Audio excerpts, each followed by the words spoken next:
Capítulo 17 Batalha contra os orcs.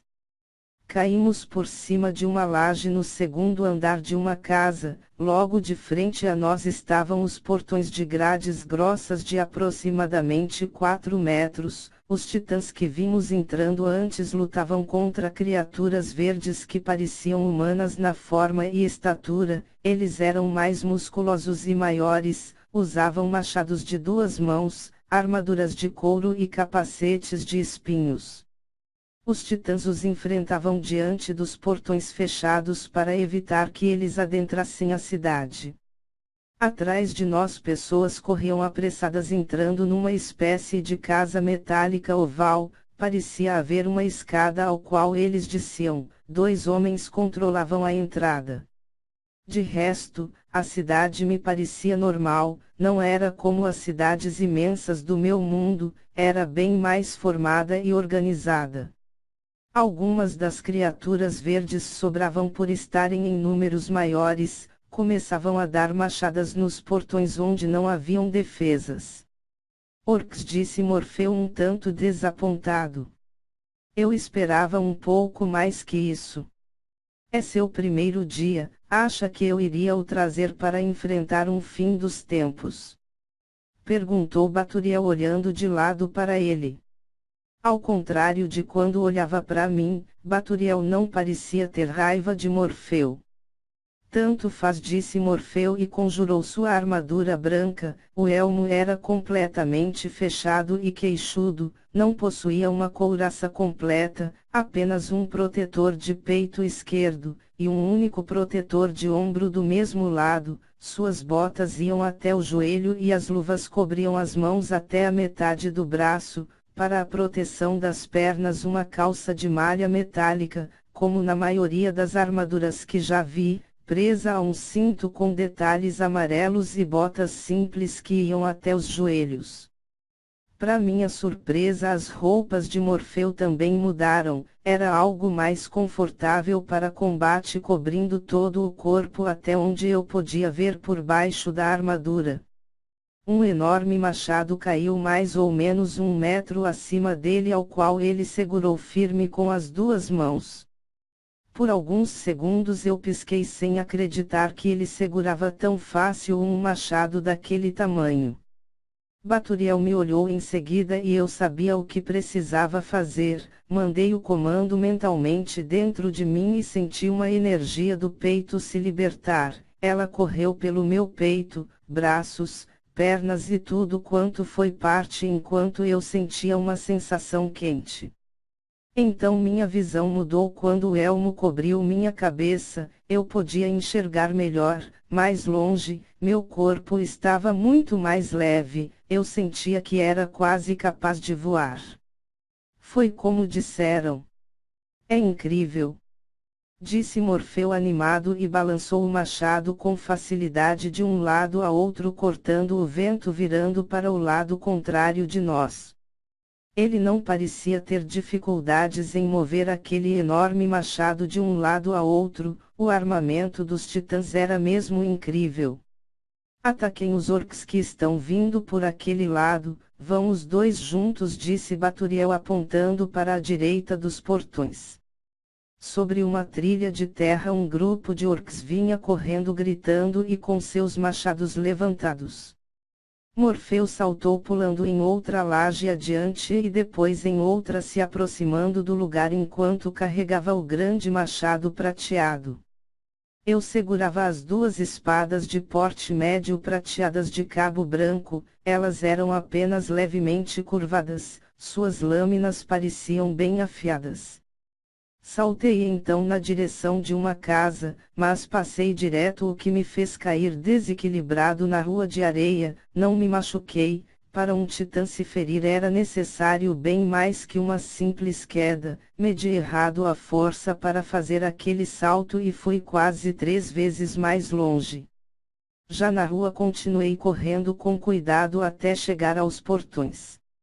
Os portões cercavam a entrada e o restante inteiro da cidade. Havia muralhas de pedras com espinhos de ferro tanto dos lados de fora quanto de cima. Essas muralhas tinham o mesmo tamanho dos portões. Pulei o portão e mais uma vez pulei alto demais, devo ter subido uns 4 metros a mais e meu coração deu um friozinho na descida. Enquanto eu ainda estava tentando entender a força que tinha, Morfeu gritava eufórico rasgando orcs ao meio, esmagando cabeças e destruindo outros machados que vinham contra o dele. Aquele grupo inicial que vi correndo para cá cercava ele tentando o pegar de alguma maneira. Ele parecia deslizar por entre eles enquanto os massacrava com facilidade um a um. Ele já estava coberto de sangue azul dos pés à cabeça. Aquilo me deixou um tanto bolado e me fez perder completamente o medo e qualquer dúvida sobre como lutar. Se eu não fosse rápido o suficiente, não ia sobrar nenhum pedaço para mim, e já que esse armamento me escolheu, era melhor fazer um bom uso dele. Decidido, me impulsionei numa corrida para chegar mais rápido e lutar junto com Morfeu, e funcionou porque eu consegui alcançar ele rapidamente, só que eu estava tão veloz que não consegui parar e acabei tropeçando numa pedra. Desequilibrado, eu caí por cima de 2 orcs que já iam atacar Morfeu pelo lado. Voamos juntos uns 20 metros e caímos bolando pelo chão. Quando me levantei já em estado de combate, percebi que eu estava todo sujo de sangue azul. Os 2 orcs no chão haviam se machucado com as próprias armas e estavam se debatendo, com ferimentos que iam do peito até as pernas. Eu levantei minha espada direita pensando em terminar o trabalho enquanto encarava um deles. Estavam tão agitados com seus próprios ferimentos que nem davam atenção a mim. Minha mão tremeu hesitando por um momento. Eles tinham vida como eu, eles pareciam mesmo pessoas, eu poderia mesmo retirar a vida deles como se não fossem nada. Eu tinha mesmo direito de fazer isso. Engoli uma saliva mesmo mantendo minha mão estendida prestes a desferir o golpe que tiraria a vida do primeiro deles. Se abaixa, pelúcia! Gritou Morfeu chegando correndo e já mirou o machado na minha direção acima do meu peito. Então eu abaixei no chão ficando de 4 enquanto ouvia uma forte pancada metálica nas minhas costas. Girei para o lado e me levantei me virando. Foi então que eu percebi um orc maior que o normal. Ele tinha uns 3 metros e era bem gordo, diferente dos outros que usavam 2 machados. Esse usava um só igual a Morfeu e o machado dele era pelo menos o dobro do tamanho. A colisão do primeiro ataque jogou os 2 levemente para trás, então eles estavam voltando com outro golpe. Dessa vez, quando acertaram, as lâminas se chocaram mais uma vez e ficaram travadas tremendo uma na outra. Faíscas saíam das lâminas que pareciam gritar. Para espadas eu acharia normal porque já vi essas coisas em filmes, mas em machados era bem incomum. O orc enorme de pele verde mais clara já estava com as veias querendo sair de tanto fazer força. Dava para perceber a raiva e a frustração olhando na sua face. Seus enormes dentes se mordiam e seus olhos se apertavam. Os 2 definitivamente queriam empurrar a arma um do outro. É toda a sua força? Perguntou Morfeu com uma voz um tanto decepcionada. Então ele avançou um pé à frente, empurrou mais forte o próprio machado, fazendo o orc perder o controle e ter seu machado jogado metros para o lado.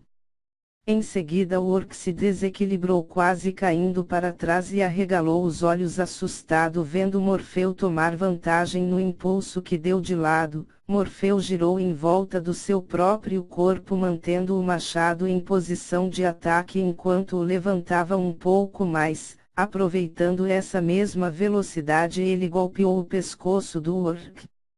A cabeça do orc foi arrancada bruscamente, se soltando do corpo com facilidade. Era como uma faca passando por uma manteiga. Morfeu, ainda no impulso, deixou seu machado deitar a lâmina no chão ainda no giro e bateu as costas na barriga do orc sem soltar as mãos do punho de seu machado. O orc desabava para trás, se cobrindo de sangue azul. Parte do sangue acertou as costas de Morfeu. Fiquei impressionado com Morfeu, ele era um baita idiota, mas não parecia lutar como um iniciante. A cabeça do orc parou de rolar no chão e ficou nos encarando deitada de lado de olhos esbugalhados. Vendo aquilo eu fiquei abismado com a facilidade que Morfeu tinha de matar os outros. Maldito, orc de merda! Não me proporcionou nenhum esforço, disse ele levantando a lâmina do chão já recuperado. Simplesmente impressionante, era o que eu pensava sem dizer nada, fiquei com cara de idiota, ainda bem que ele não podia ver minha face agora por estar escondida no elmo, senão ele iria rir da minha cara. Merda! Disse ele olhando em volta. Parece que já acabou por aqui. Eu observei que na entrada dos portões também já havia acabado, tudo que se via era os corpos dos orcs pelo chão. Morfeu ainda se virou para os dois orcs no chão que gemiam de dor e esmagou em uma machadada a cabeça do primeiro fazendo pedaços de ossos voarem. Depois se virou para o outro que ainda tentou se arrastar de costas pelo chão para fugir do golpe, mas foi inútil. Vi o orc arregalar os olhos no último suspiro enquanto sua barriga era arregaçada sem misericórdia. O que sobrou dos orcs se espalhou pelo chão, era extremamente nojento e muito parecido com órgãos de pessoas normais, ossos brancos e sangue azul tomavam conta do que sobrou dele. Pronto, pelúcia, vamos voltar, disse ele fazendo o machado banhado de sangue sumir-se desfragmentando no ar. Como eu ia reclamar de ser chamado de pelúcia de um cara que tinha salvado a minha vida? Foi o pensamento que tive enquanto o seguia voltando para onde estava Baturiel, que estava no mesmo lugar embaixo do portal. Baturiel não disse nada, seu meio sorriso para mim me dizia por si só que eu era uma decepção. Parabéns, Morfeu, você foi incrível, disse ele elogiando Morfeu, que ficou todo sorrisos. É, senhor. Baturiel disse Baturiel educadamente. Senhor Baturiel, agradeço o elogio, mas sabemos que essas criaturas são de nível inferior, eu não teria tanta sorte se tivesse batido de frente contra outros níveis, disse Morfeu humildemente. Fiquei quieto só ouvindo no meu lado. Assim como Morfeu eu já tinha desfragmentado o armamento, Baturiel nem tinha conjurado nada, estava apenas vestido com roupas casuais, pretas como de costume. Voltamos para nossas roupas brancas e limpas como se nem tivéssemos entrado numa batalha. Então, seguindo Baturiel, pulamos no portal e voltamos.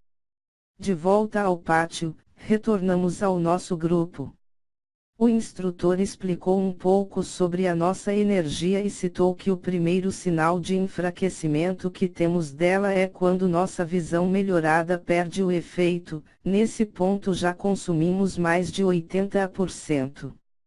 A segunda alteração ocorre com a respiração, ficando difícil de respirar, aí já perdemos 90% e a partir desse momento ele explicou que é essencial fugirmos porque os 95% enfraquecem todo o corpo e perdemos uma boa parte da mobilidade, e se chegarmos ao 100% então todo o armamento desaparece nos deixando na mão.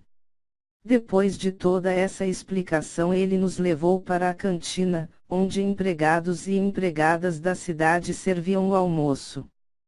Peguei minha bandeja, entrei na fila e fui sendo servido de arroz, feijão, macarrão e frango ao molho. Achei estranho elas não servirem salada, eu adorava salada, iria sentir falta disso.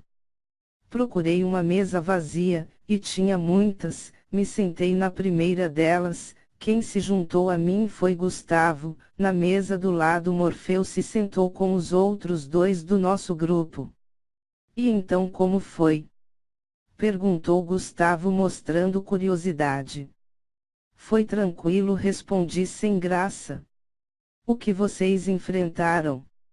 Orcs, disse com simplicidade e enchi a boca de arroz e feijão para ver se ele parava de fazer perguntas. já ia chegar numa parte que não seria muito interessante de explicar.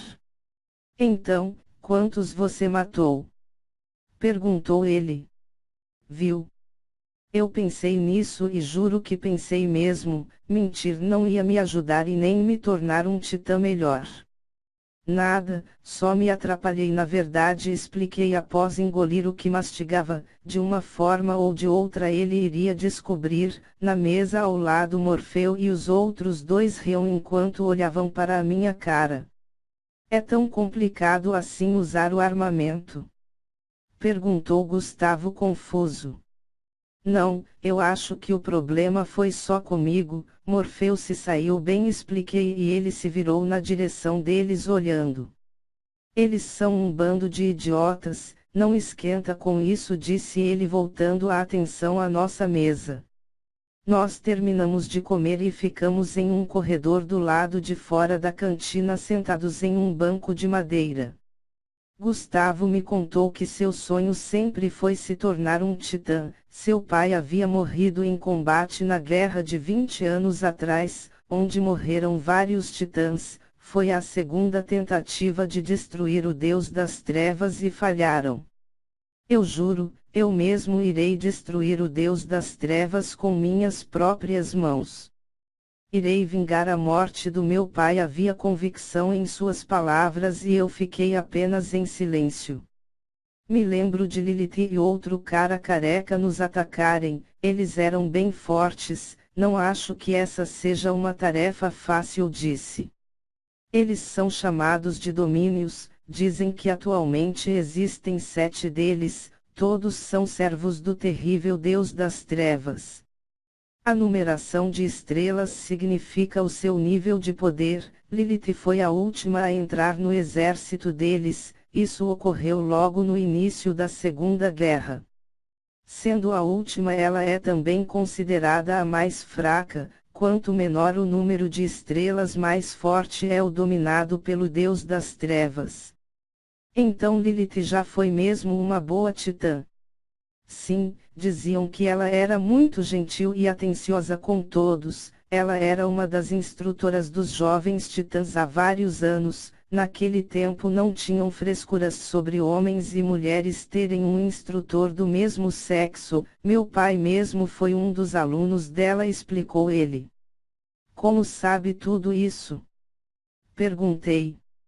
Minha mãe me contou. Eles namoraram antes de meu pai se tornar um titã e ela acabou ficando grávida de mim, mesmo ganhando imortalidade e juventude eterna. Meu pai não deixou de visitar minha mãe e sempre contava as histórias, falava dos treinos, das invasões na cidade, na busca pelas almas. Ele mesmo sempre ia deixar o dinheiro recebido por se tornar um titã.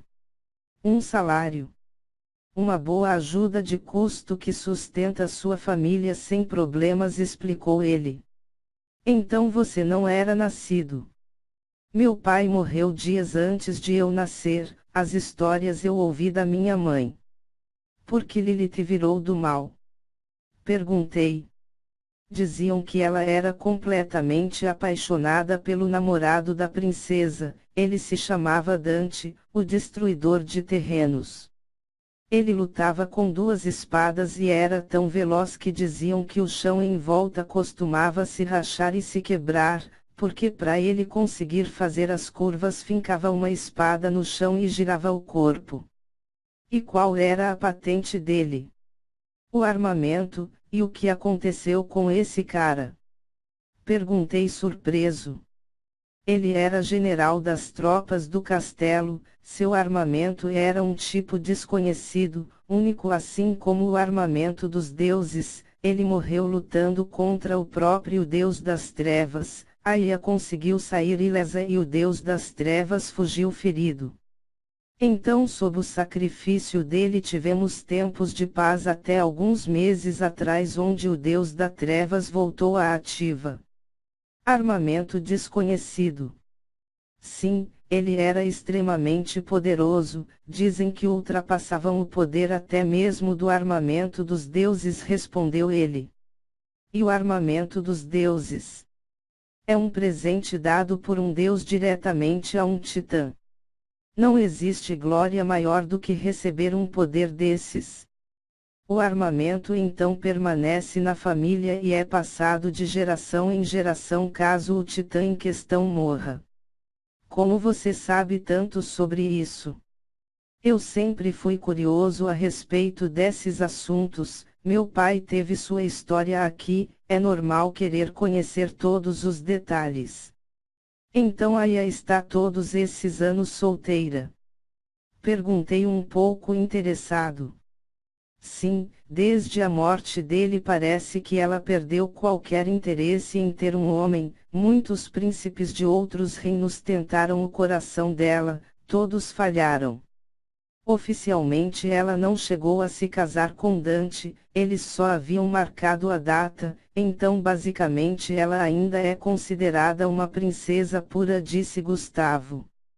Quando eu ia fazer mais perguntas, Morfeu passou nos chamando com os outros dois.